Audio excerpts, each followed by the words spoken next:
Hello friends, welcome once again to my YouTube channel. और आज हम लोग जिस टॉपिक पे बात करेंगे वो है ईरान वर्सेस इजराइल।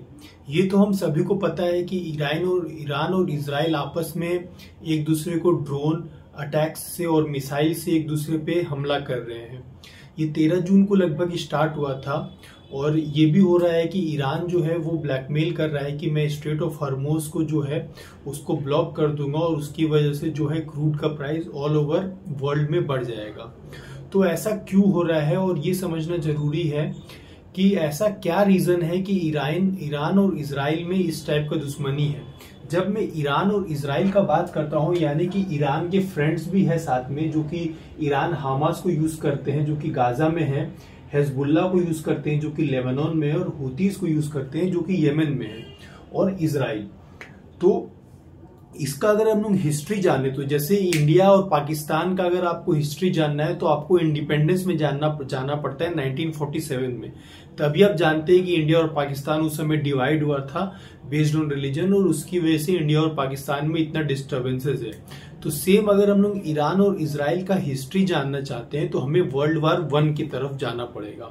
तो सबसे पहले हम लोग देखते हैं कि वर्ल्ड वार 1 किसके किसके बीच हुआ था। तो हम लोग सबको पता है कि वर्ल्ड वार 1 जो है ब्रिटेन जो उसमें मेन था, उसके साथ फ्रांस, इटली, रशिया और यूएसए ये एक तरफ थे, और दूसरी तरफ जो मेन था वो जर्मनी था, और उसके साथ तुर्की, ओटोमन एम्पायर, बुल्गारिया, ऑस्ट्रिया, ये सब एक साथ थे। तो उस समय ब्रिटिशर्स जो थे उन्होंने जो जर्मन के ह्यूतीज थे उनके साथ एक डिक्लेरेशन साइन किया जिसका नाम था बल्फोर डिक्लेरेशन ऑफ 1917। ये डिक्लेरेशन क्या था कि ब्रिटिशर्स ने ह्यूतीज या ज्यूज दोनों एक ही चीज हो गए, उनको बोला कि अगर आप जो जर्मनी में है और अगर आप जर्मनी का ही साथ नहीं देते हैं वर्ल्ड वार 1 में, तो हम आपको एक अलग से कंट्री दे देंगे जिसका नाम रहेगा पैलेस्टीन। मतलब पैलेस्टीन में अलग से एक कंट्री दे देंगे। तो वो एग्री कर गए और वो वर्ल्ड वार 1 में जर्मनी का साथ नहीं दिए। उसका रिजल्ट क्या हुआ? जर्मनी वर्ल्ड वार 1 हार गया, ब्रिटेन ने वर्ल्ड वार 1 जीत लिया। उसके बाद जब जर्मनी ने ये एनालाइज किया कि वो वर्ल्ड वार 1 क्यों हारा, तो उसके बाद से ही हिटलर जो है ह्यूतीज या ज्यूज के एकदम काफी अगेंस्ट हो गए। एकदम मैसाकर उन्होंने ह्यूतीज के अगेंस्ट में मचा दिया था। That is a separate thing. But जब वर्ल्ड वार 1 ब्रिटिशर्स ने जीत दिया, उसके बाद एज प्रोमिस्ड ब्रिटिशर्स ने जो पैलेस्टीन है उसको 2 पार्ट में, पैलेस्टीन या फिलिस्तीन आप बोल सकते हैं, 2 पार्ट में डिवाइड कर दिया। एक पार्ट तो उन्होंने ज्यूज को दे दिया और दूसरा पार्ट उन्होंने अरब्स को दे दिया। अब यहीं से जो पार्ट उन्होंने ज्यूज को दिया था वही बनता है इजराइल, और यहीं से इजराइल एक नए कंट्री के फॉर्म में आता है।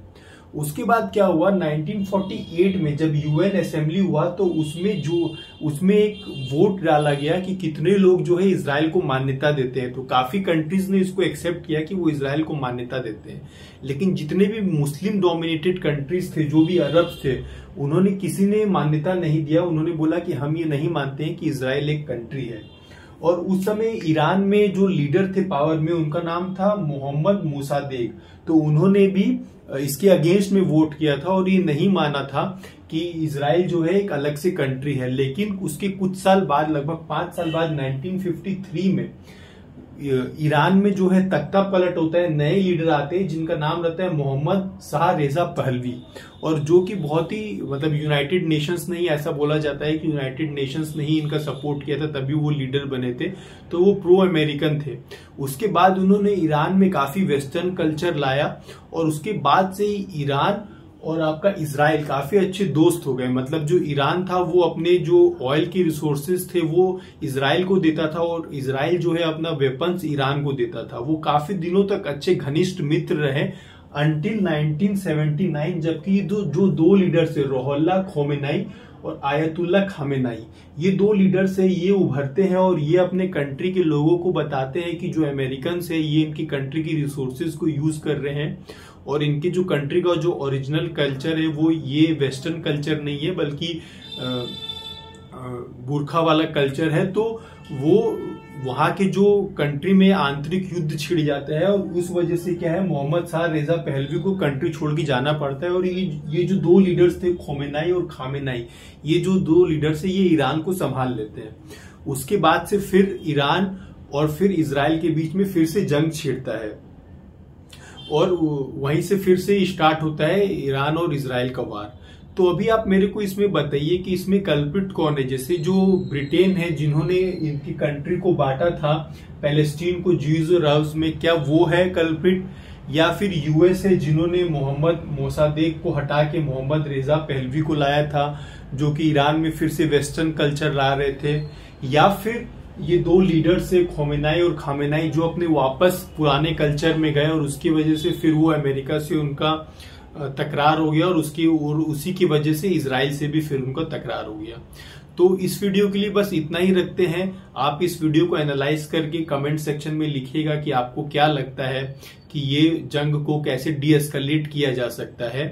और इस वीडियो के लिए इतना ही, शुक्रिया।